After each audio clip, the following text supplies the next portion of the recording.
So today's video, I will be doing a short literature reading of Mal. His selected works called Opposed Book Worship in May 1930. I will also be doing very random triggers, super random triggers that I like. So let's get into it. Opposed book worship. Number 1. No investigation, no right to speak. Unless you have investigated a problem, you will be deprived of the right to speak on it. Isn't that too harsh? Not in the least. When you have not probed into a problem, into the present facts or its past history, and know nothing of its essentials, whatever you say about it will undoubtedly be nonsense. Talking nonsense solves no problems, as everyone knows, so why is it unjust to deprive me of the right to speak? Quite a few comrades always keep their eyes shut and talk nonsense, and for a communist that is disgraceful. How can a communist keep his eyes shut and talk nonsense? It won't do. It won't do. He must investigate. He must not talk nonsense. 2. To investigate a problem is to solve it. You can't solve a problem? Well, get down and investigate the present facts and its past history. When you have investigated the problem thoroughly, you will know how to solve it. Conclusions invariably come after investigation and not before. Only a blockhead cudgels his brain on his own, or together with a group, to find solution or evolve an idea without making any investigation. It must be stressed that this cannot possibly lead to any effective solution or any good idea. In other words, he is bound to arrive at a wrong solution and a wrong idea. There are not a few comrades doing inspection work, as well as guerrilla leaders and cadres newly in office, who like to make political pronouncements the moment they arrive at a place, and who strut about criticizing this and condemning that when they have only seen the surface of things or minor details. Such poorly subjective nonsensical talk is indeed detestable. These people are bound to make a mess of things, lose the confidence of the masses, and prove incapable of solving any problem at all. When they come across difficult problems, quite a number of people in leading positions simply heave a sigh without being able to solve them. They lose patience and ask to be transferred on the ground that they have not the ability and cannot do the job. These are cowards' words. Just get moving on your 2 legs. Go the round of every section placed under your charge and inquire into everything, as Confucius did, and then you are able to solve the problems.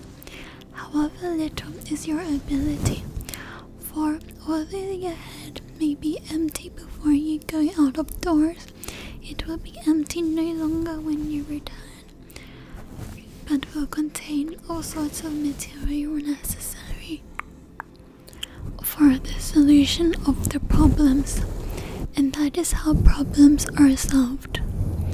Must you go out of doors? Not necessarily. You can call a fact-finding meeting of people familiar with the situation in order to get to the source of what you call a difficult problem and come to know how it stands now, and then it will be easy to solve very difficult problems. Investigation may be likened to the long months of pregnancy solving a problem to the day of birth. To investigate a problem is indeed to solve it. Number 3, oppose book worship. Whatever is written in a book is right. Such is still the mentality of cultural backward Chinese peasants. Strangely enough, within the Communist Party, there are also people who always say in a discussion, "Show me where it's written in the book." When we say that a directive of a higher organ of leadership is correct, that is not just because it comes from a higher organ of leadership, but because its contents conform with both the objective and subjective circumstances of the struggle and meet its requirements. It is quite wrong to take a formalistic attitude and blindly carry out directives without discussing and examining them in the light of actual conditions simply because they came from higher organ. It is the mischief done by this formalism which explains why the lines and tactics of the party do not take deeper root among the masses.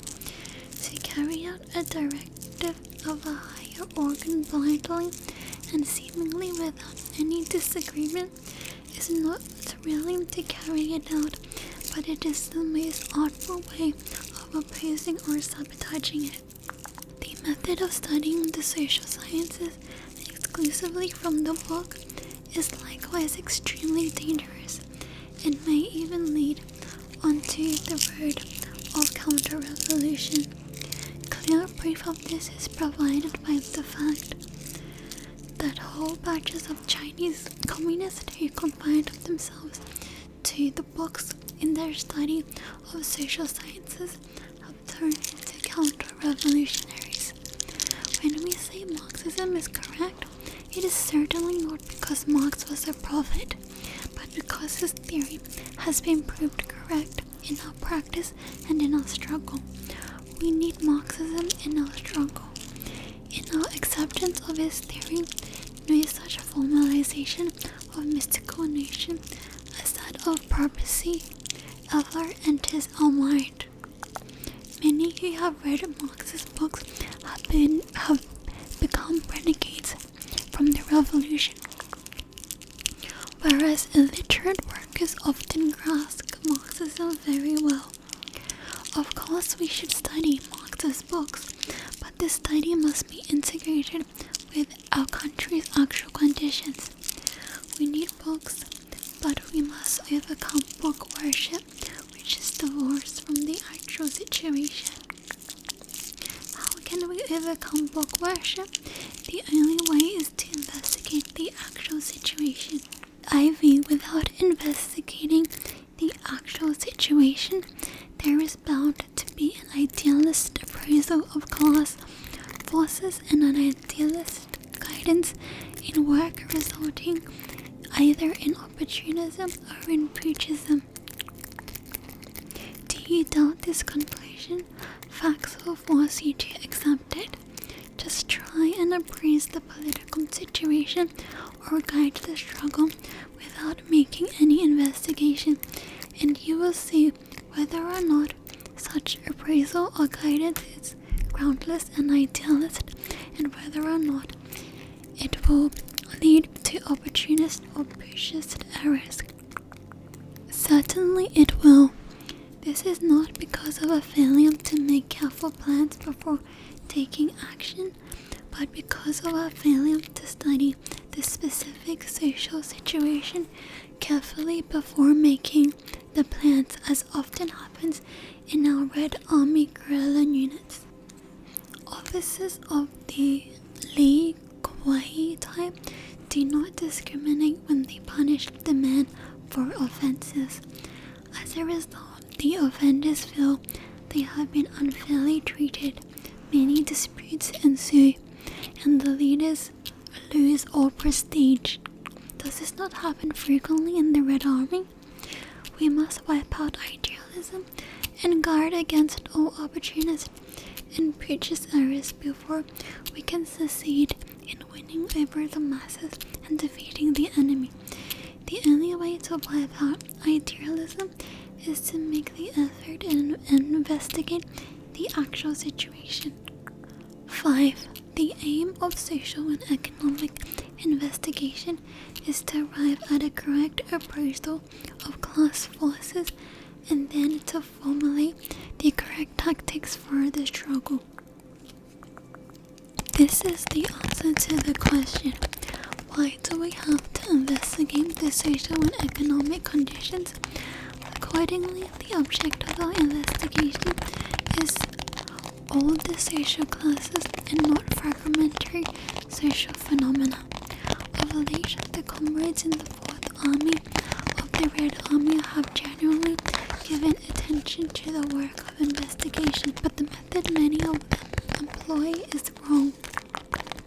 The results of their investigation are therefore as trivial as a Grace's account, or resemble the many strange tales of a country bumpkin hears when he comes to town, or like a distant view of a populous city from a mountaintop.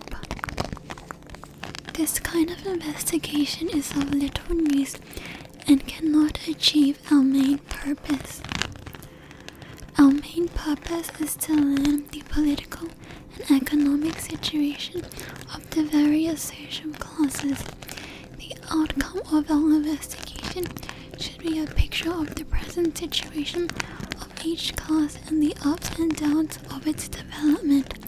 For example, when we investigate the composition of the peasantry, not only must we know the number of owner peasants, semi-owner peasants, and tenant peasants, who are differentiated according to tenancy relationships, but more especially, we must know the number of rich peasants, middle peasants, and poor peasants who are differentiated according to class or stratum. When we investigate the composition of the merchants, not only must we know the number in each trade, such as grains, clothing, medicinal herbs, etc., but more especially, we must know the number of small merchants, middle merchants, and big merchants.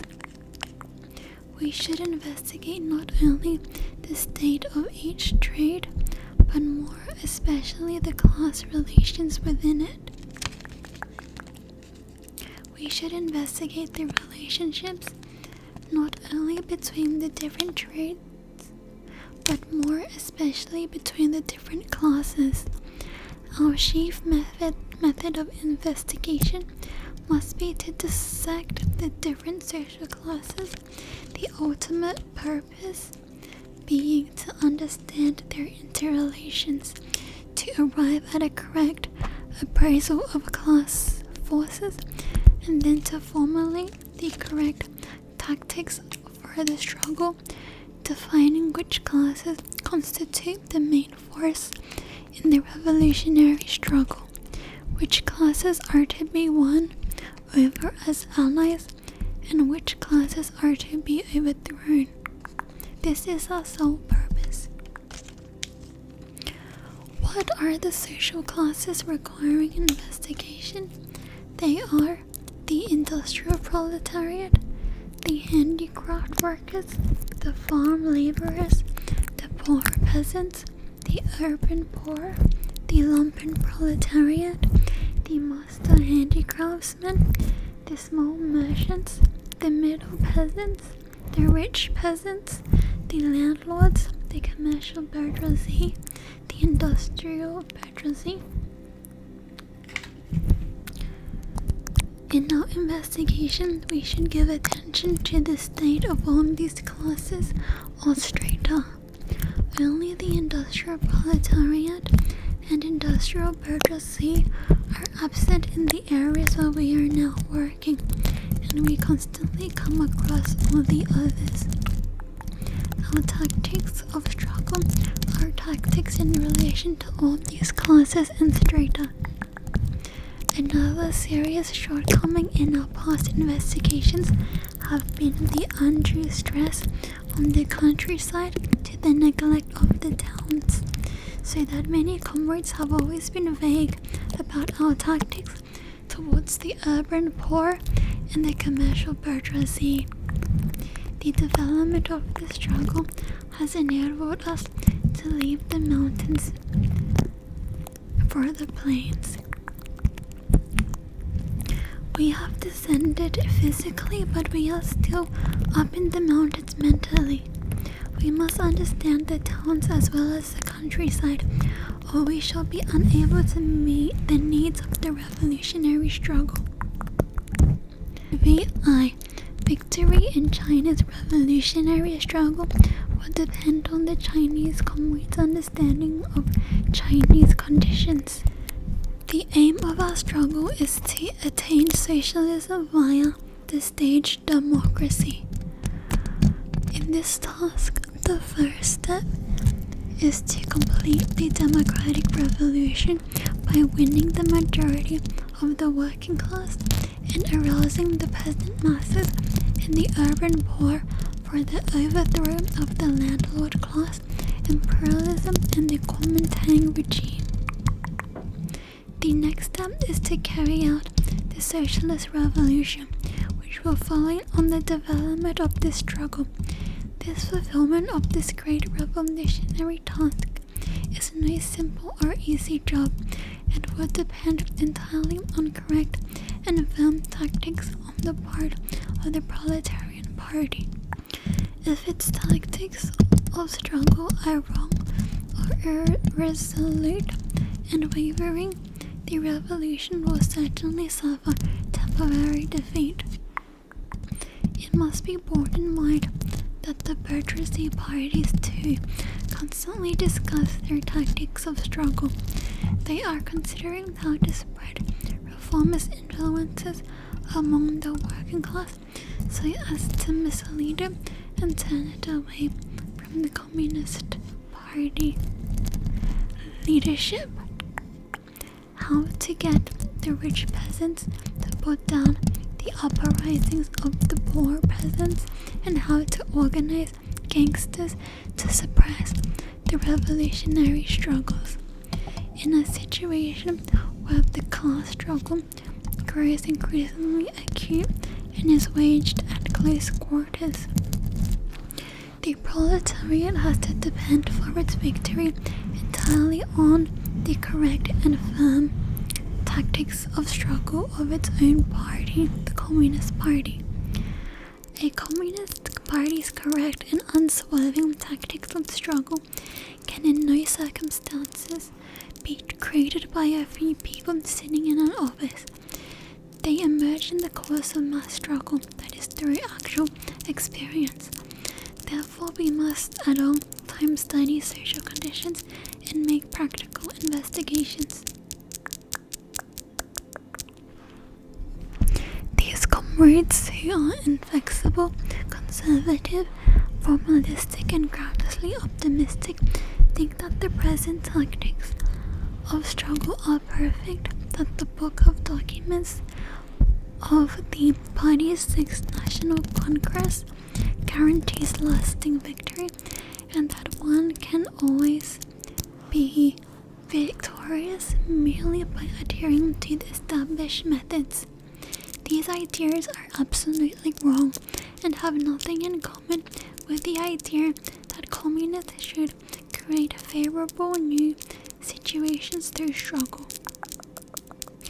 They represent a purely conservative line. Unless it is completely discarded, this line will cause great losses to the revolution and do harm to those comrades themselves. There are obviously some comrades in our Red Army who are content to leave things as they are, who do not seek to understand anything thoroughly and are groundlessly optimistic, and they spread the fallacy that this is proletarian. They eat their fill and sit dozing in the offices all day long without ever moving a step and going out among the masses to investigate. Whenever they open their mouths, their platitudes make people sick. To awaken these comrades, we must raise our voices and cry out to them. Change your conservative ideas without delay. Replace them by progressive and militant communist ideas. Get into the struggle. Go among the masses and investigate the facts. VII, the technique of investigation. Number 1. Hold fact-finding meetings and undertake investigation through discussions. This is the only way to get near the truth, the only way to draw conclusions. It is easy to commit mistakes if you do not hold fact-finding meetings for investigation through discussion, but simply rely on one individual relating his own experience. You cannot possibly draw more or less correct conclusions at such meetings if you put questions casually instead of raising key questions for discussion. Number 2. What kind of people should attend the fact-finding meetings? They should be people well acquainted with the social and economic conditions. As far as age is concerned, older people are best because they are rich in experience and not only know what is going on but understand the causes and effects. Young people with experience of struggle should also be included because they have progressive ideas and sharp eyes. As far as occupation is concerned, there should be workers, peasants, merchants, intellectuals, and occasionally soldiers, and sometimes even vagrants. Naturally, when a particular subject is being looked into, those who have nothing to do with it need not to be present. For example, workers, peasants, and students need not attend when commerce is a subject of investigation. 3. Which is better, a fact-finding meeting or a small one? That depends on the investigation's ability to conduct a meeting. If he is good at it, a meeting of as many as a dozen or even 20 or more people can be called. A large meeting has its advantages. From the answers you can get fairly accurate statistics. For example, in finding out the percentage of poor peasants in the total peasant population, and fairly correct conclusions, for example, in finding out whether equal or differentiated land distribution is better. Of course, it will have its disadvantages too. Unless you are skillful in conducting meetings, you will find it difficult to keep order. So the number of people attending a meeting depends on the competence of the investigators. However, the minimum is 3, or otherwise the information obtained will be too limited to correspond to the real situation. Number 4. Prepare a detailed outline from the investigation. A detailed outline should be prepared beforehand, and the investigator should ask questions according to the outline, with those present at the meeting giving their answers. Any points which are unclear or doubtful should be put out for discussion. The detailed outline should include main subjects and subheadings, and also detailed items. For instance, taking commerce as the main subject, it can have such subheadings as cloth, grain, other necessities, and medicinal herbs.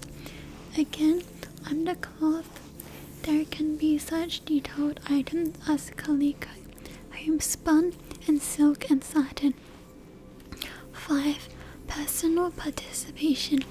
Everyone with responsibility for giving leadership, from the chairman of the township government to the chairman of the central government, from the detachment to the commander-in-chief, from the secretary of a party branch to the general secretary, must personally undertake investigation into the specific social and economic conditions and not merely rely on reading reports. For investigation and reading reports are two entirely different things. Number 6. Probe deeply. Anyone new to investigation work should make 1 or 2 thorough investigations in order to gain full knowledge of a particular place, say a village or a town, of a particular problem, say the problem of grain or currency. Deep probing into a particular place or problem will make future investigation of other places or problems easier. Number 7. Make your own notes. The investigator should not only preside at fact-finding meetings and give proper guidance to those present, but should also make his own notes and record the results himself. To have others do it for him is no good. And that is all for today's video. I hope you enjoyed the soft-spoken version of Opposed book worship. Hopefully I will see you in the next video.